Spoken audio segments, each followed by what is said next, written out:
Cricket is where we bowl off. The Jamaica Scorpions suffered their second loss in a row in the CWI Regional 4-day competition, going down by 5 wickets to the Windward Islands Volcanoes in their day-night contest at Sabina Park today. Renata Brown was there. Needing to take 6 wickets to record victory on the final day, the Scorpions, who set a target of 287 runs, only managed to take 1 as the Volcanoes cruised to 289 for 5. The Windwards, who resumed the final day and won 76 for 4, was led by Captain Kirk Edwards, who top scored with 75, and Kavim Hodge, who was unbeaten on 59.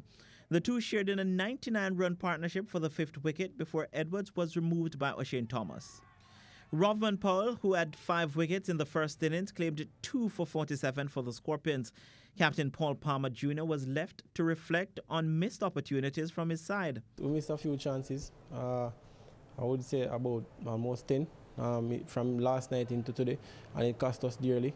But we just have to go back to the drawing board and try and improve on that and keep improving as games go by. Palmer also felt his team did not make the most of periods they were on top.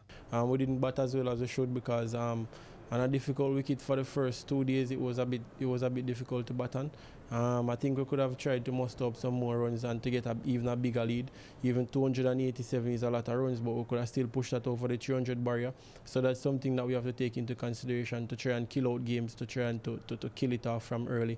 And Volcanoes captain Kirk Edwards was happy with a win away from home. I don't think that it feels any different to any other win, but you know, winning is always a great thing. I thought the Scorpions, they played good cricket, probably dropped a few catches, but it was a tough game, as you guys would have seen, being around for the last 4 days. It was a great game. The Scorpions will next play on Thursday against the Trinidad and Tobago Red Force at Sabina Park. Renata Brown for TVJ Sports.